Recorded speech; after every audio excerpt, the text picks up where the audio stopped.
ఎవరు చెప్పు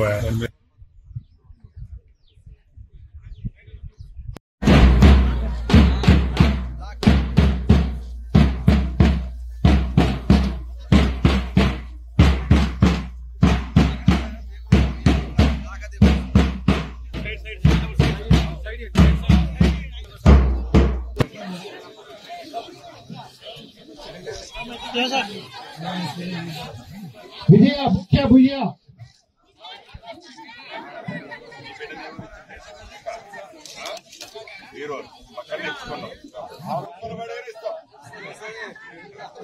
बोलो यालम्मा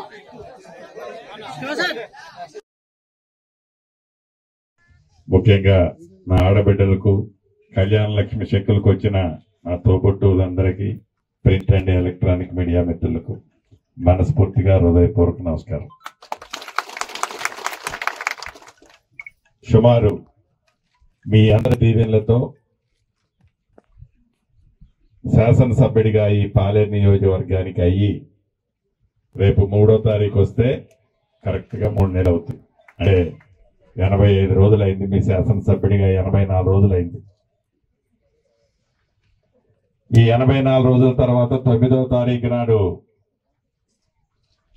మీ అందరూ మార్పు కావాలని, ఇందిరమ్మ రాజ్యం రావాలని పట్టుదలతో రాష్ట్ర వ్యాప్తంగా ఇందిరమ్మ రాజ్యాన్ని తెచ్చుకున్న తర్వాత డిసెంబర్ 9వ తారీఖు నాడు ముఖ్యమంత్రిగా కాంగ్రెస్ ముఖ్యమంత్రి ప్రమాణ స్వీకారం.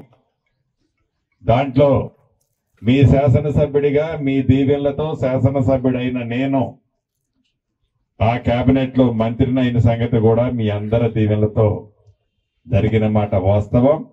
దాన్ని ఎప్పటికీ ఎక్కడున్నా మర్చిపోనని కూడా ఈ వేదిక మీద వచ్చి మీకు తెలియజేసుకుంటున్నాను.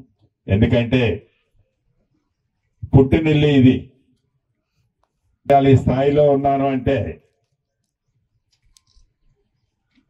డెఫినెట్ గా అది మీరు నాకు పెట్టిన భిక్షే. దాన్ని ఏదో ఇవాళ నేను మంత్రిని అయ్యాను, పోలీసు వాహనాలు అధికారులు అంతా నా చుట్టూ ఉంటారు. ఈ పోలీసు వాహనాలు అధికారులు ఎప్పుడు శాశ్వతం కాదు. ఎవరికి ఎప్పుడు శాశ్వతం ఏది అంటే మీ గుండెల్లో మీ సీనన్నగా ఉండటమే శాశ్వతం. అధికారం వస్తుంటది, పోతుంటది, పదవులు వస్తుంటాయి, పోతుంటాయి. కానీ అప్లికేషన్ ని రాబోయే 10-15 రోజుల లోపటే వాటిని పరిష్కరించే మార్గాన్ని మనం కనుక్కోబోతున్నాం.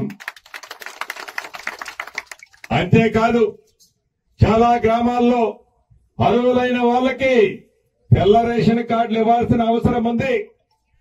గడిచిన 10 సంవత్సరాలలో ఏ ఊళ్ళో తెల్ల రేషన్ కార్డు ఇచ్చిన సందర్భంలో ఈ ప్రభుత్వంలో మీరు అప్లికేషన్ ఏదైతే పెట్టారో అతి కొద్ది రోజుల్లో తెల్ల రేషన్ కార్డు కూడా ఈ ప్రభుత్వం ఇవ్వటానికి సిద్ధంగా ఉంది. ఇక ఇల్లు ముఖ్యమంత్రి గారు ఇటువంటి సమావేశాన్ని ఆనాడున్న ముఖ్యమంత్రి గారు ఏడన్నా సమావేశం పెడితే, ఏం పెద్దక్క నీకు కొడుకు కూతురు ఉన్నారు కదా, నీ కొడుక్కి పెళ్ళైతే కొడుకు కోడలు ఎక్కడ పడుకుంటారు? ఒకటే గదిలో ఆనాడు రాజశేఖర రెడ్డి గారు అగ్గిపెట్టె లాంటి ఇల్లు ఒకటి ఇచ్చి పెద్ద గొప్పలు చెప్పారు. నేను చూడు 2 గదులు ఇల్లు ఇస్తాను పెద్దక్క అని చెప్పాడు మహానుభావుడు ఆనాటి ముఖ్యమంత్రి కల్వకుంట్ల చంద్రశేఖరరావు గారు. ఎన్ని ఇల్లు ఇచ్చాడయ్యా? ఏ ఊళ్ళో ఎన్ని ఇచ్చాడయ్యా?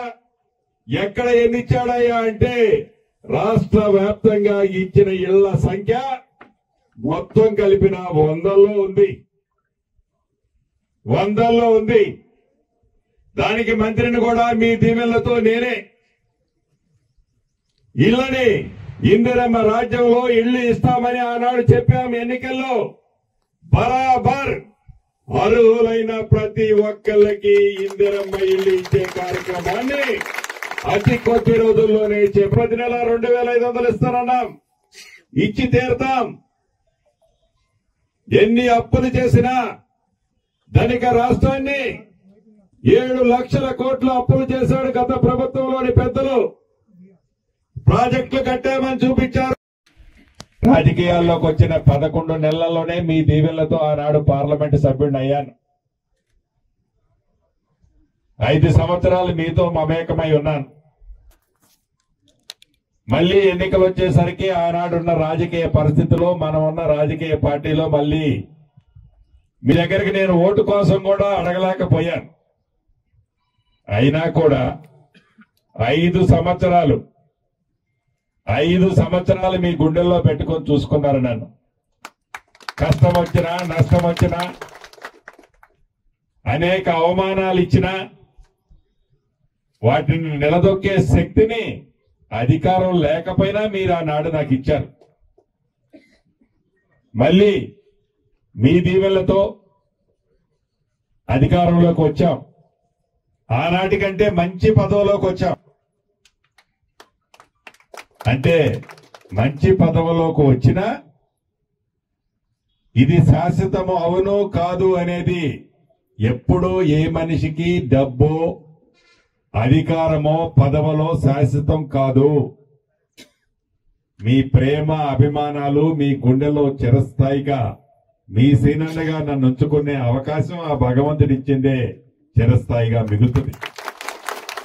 దాన్ని ఎప్పటికీ మర్చిపోను అని ఈనాడు ఏదైతే ఇందాక కలెక్టర్ గా చెప్పినట్టు ఇక్కడ ఈ ట్రైబల్ వెల్ఫేర్ స్కూల్ కి క్లాస్ రూములు లేవు. ఓన్లీ హాస్టల్ కి సంబంధించిన గదుల్లోనే క్లాస్ రూములు హాస్టల్స్ 2 అక్కడే అదే రూమ్ లో నడుపుతాం.